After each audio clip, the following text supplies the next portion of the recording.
اچھا آج آگے چلتے ہیں جی مائی ٹمپلیٹ۔ مائی ٹمپلیٹ میں ایسی چیزیں ہوتی ہیں جو آپ نے بنائی ہوتی ہیں پہلے سے، تو مائی ٹمپلیٹ کے اوپر میں رکھ کے میں نے کلک کیا، تھوڑا سا لوڈنگ میں ٹائم لے گا۔ یہ ہمارے پاس ساری چیزیں آ گئی ہیں جو یہاں پر میں نے بنائی ہوئی ہیں اس کے اندر۔ تو اس میں سے آپ نے یہ کرنا ہے، بہت ساری چیزیں یہ دیکھیں۔ تو مثال کے طور پہ یہاں سے آپ کوئی بھی چیز لے سکتے ہیں، آپ کسی کے اوپر کام کرنا چاہتے ہیں تو وہ لے سکتے ہیں۔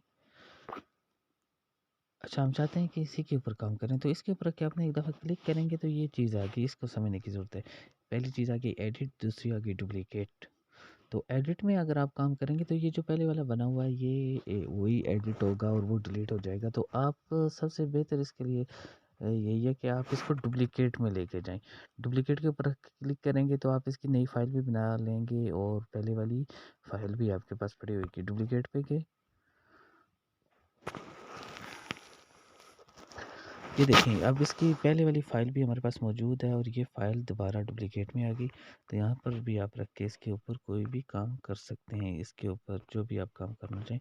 تو اس سے بہتر یہی ہے کہ آپ نے جتنا بھی بنایا ہوا ہے، سیو کیا ہوا ہے، تو اس کی ڈپلیکیٹ فائل لیں۔ یہ چیز اس کلاس میں ہم نے سیکھی کہ جب بھی آپ کے پاس مائی ٹمپلیٹ میں جائیں گے، وہاں سے آپ نے ایڈٹ کے اوپر رکھ کے کلک کریں گے تو پہلی والی فائل بھی ڈیلیٹ ہو جائے گی۔